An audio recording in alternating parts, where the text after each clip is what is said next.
next Wednesday when we talk about films that make us feel old because how long ago they actually came out. We look at the films that opened 10 years ago this week and the films that opened 20 years ago this week, and some amazing films on this week's list. First, let's start with the films celebrating their 10-year anniversary. We've got the Rachel McAdams, Cillian Murphy film Red Eye. We got the film that never should have been made, Supercross. And we got the film that nobody ever saw, Valiant. And to me, my favorite comedy of all time. Wow. My number one all-time favorite comedy. Sometimes it drops down to number 2 for Noises Off. But generally speaking, my favorite comedy of all time, I still think the best comedy ever made, is 40-Year-Old Virgin. Schnepp, let's start with you. What stands out to you on this list of films turning 10? And can you believe these films are 10 years old now? Some of them I can. Yeah, like we were talking earlier, making fun of Valiant. That's a movie that I actively avoided. I remember when it came out and I didn't want to see it. Still don't. Your line in our pre-production meeting is, I remember not watching that. Yeah. But yeah, 40-Year-Old Virgin is the movie that put Judd Apatow on the movie map. And it's an incredibly funny film. I remember seeing Red Eye. It's an okay thriller. Yeah, it's a decent film. I liked Red Eye. And, but yeah, 40-Year-Old Virgin is the big standout for me. Oh yeah, 40-Year-Old Virgin for me. 40-Year-Old Virgin, because not only was it the one that put Judd Apatow on the map, you know, Steve Carell, he got his break with The Daily Show. He got his face recognizable from that incredible small role he did on Bruce Almighty. Right. That role, that one scene of him in the newsroom, when he was able to do that, that was the funniest part of that movie. A lot of people remembered it, and it kind of opened the door for him to get some other opportunities. And then 40-Year-Old Virgin. And that film, whether it's Domani, whether it's Seth Rogen, Paul Rudd, and of course Steve Carell, one of the best foursome chemistry things I've ever seen on screen. Every scene these guys did, I thought was hilarious. I love that movie so much, and I liked Red Eye. I liked it. Supercross, again, a movie that never should have been made. Valiant is also one that I remember not seeing. But yeah, wow, it's 10 years ago. 40-Year-Old Virgin. Anyway, what stands out to you about this list? Valiant. When you see that, and you see from the producers of Shrek and Shrek 2, aka please see this movie. Yeah, I haven't seen any of those movies except 40-Year-Old Virgin. I missed Red Eye. It was the one I remember wanting to see it because I was Rachel McAdams to this day still a big fan of hers, and I remember they're announcing she was in that movie, and I don't know why I never got around to seeing it, but I do want to see it soon. Actually, now I will. That's what I'm gonna do after this show. 40-Year-Old Virgin is absolutely the one that stands out because I remember going to see the movie with my buddy Mark Riley, who actually looks like Carell on the poster. He does, actually. Riley does look like that. Just like him. But I remember us going, this is going to be terrible. Why are we going to see this movie? And just dying laughing the entire time because it wasn't just, because we thought it was just going to be like a gross out, kind of what Vacation was this year. That's what I thought. Yeah, that's what I thought too, yeah. I thought it was just going to be this gross out movie, and it had heart. It showed what Steve Carell could do as an actor, comedic actor. It showed how likable he was. And you're absolutely right with the addition of Paul Rudd and Seth Rogen. I remember coming out of that and going, Seth Rogen, that dude, watch out for that guy because he just chewed scenery. You know what his big scene was before that movie? What his big scene before that movie was? Anchorman. Oh, right. Oh, yeah. And he was just no.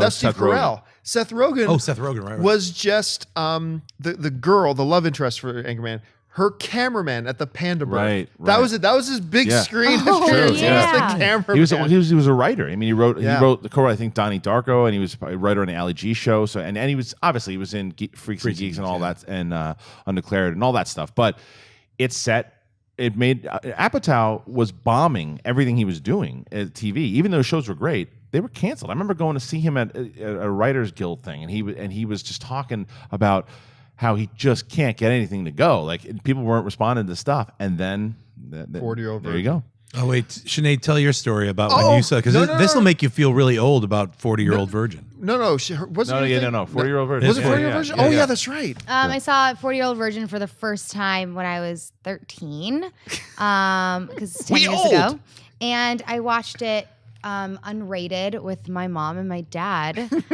and it was their idea. They were like, "This movie's hilarious." It had just come out on DVD. they got really good reviews, and the first 10 seconds of the movie is the most awkward thing in the entire world to watch with your parents who thought it was hysterical.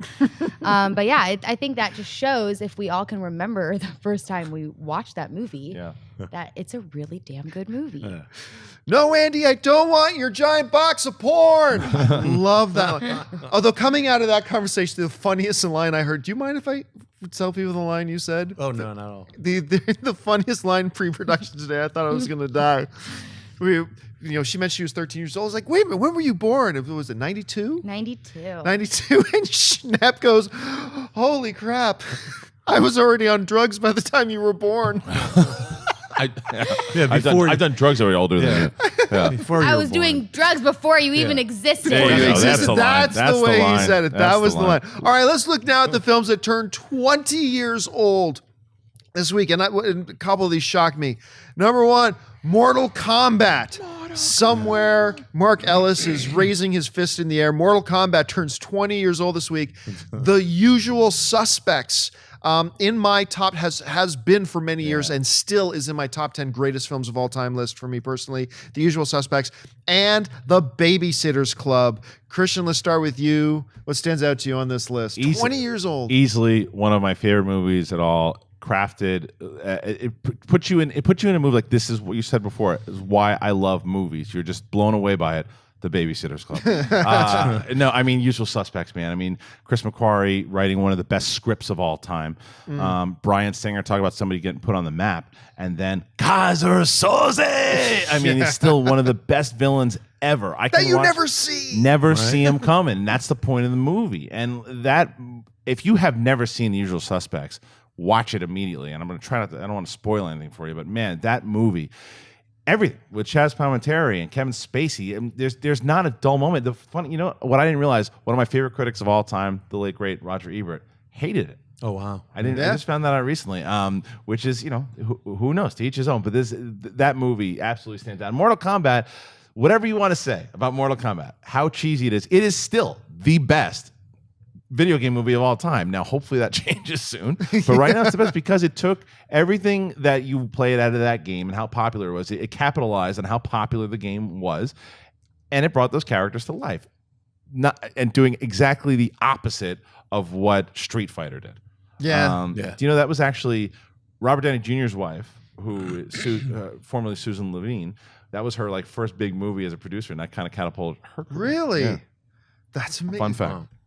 Yeah, Mortal Kombat for me, it was like, get over here. I was a big fan of Mortal Kombat, so it was great, and it's just such an energetic song that Mortal Kombat. The soundtrack. Yeah, I own the amazing. soundtrack. The whole sound of what was that? Du hast. That whole soundtrack was amazing. Yeah, It was it's a great soundtrack and a really fun film, and it's just fun, and that's what I think sometimes. People forget when they're making video game movies. It's like, well, when you're playing a video game, you're supposed to be having fun. And if you're going to make an adaptation of that, you have to grab the core concepts of whatever it is that's fun about the video game and try to make that entertaining, that you're not playing it, you're watching it. So for this, Mortal Kombat, the first one, parts of the second one as well, for me, I love. The Usual Suspects, the one that stands out to me the most. Incredible filmmaking. I mean, it's really, you're right. It's like, that's a movie that put McQuarrie and Singer on the map, and deservedly so, and introduced us all to Spacey and what's his name? Benicio del Toro, Gabriel Byrne. Gabriel Just Byrne. incredible role for Is it Gabriel Pollock? Byrne. Oh yeah. Yeah. Pollock. Yeah. It's such an incredible It's a great cast. Stephen Baldwin's best role ever. He's so good. And he's so good. He's in it. amazing. I in want it. to quote him, but it's got a curse in it. But it's just like, give me the keys. It's so good. Fantastic film. Yeah. And if you have not seen Usual Suspects yet, Oh, it's the then best. let me just try to sell you on it. The guy who directed X-Men Days of Future Past directed this film. Just go watch it. And I think only one person at this table has seen The Babysitter's Club. Your fond memories of The Babysitter's Club. First of all, let me just say, when does this ever happen? Sinead doesn't watch any movies. Well, there you go, because I've seen The Babysitter's Club. It was with Rachel Lee Cook and Skylar Fisk, which was the girl from Snow Day. Do you remember that movie? I don't even remember Snow Day. Anyways, Babysitter's Club was it was like a 90s film, but I had all the books. It was like a huge series. It had like spin-offs, it had like Babysitter's Mysteries, but it was basically about a teenager's kind of like a now and then feel of this group of girls like coming into their own. And there's like the one her dad was like, she had like problems with her dad and her parents were getting a divorce, but it was based on the books, which I had, and the movie is really, really good. It's like a feel-good, cute teen 90s movie. That opened the same week as The Usual Suspects and Mortal Kombat. Wow. Right.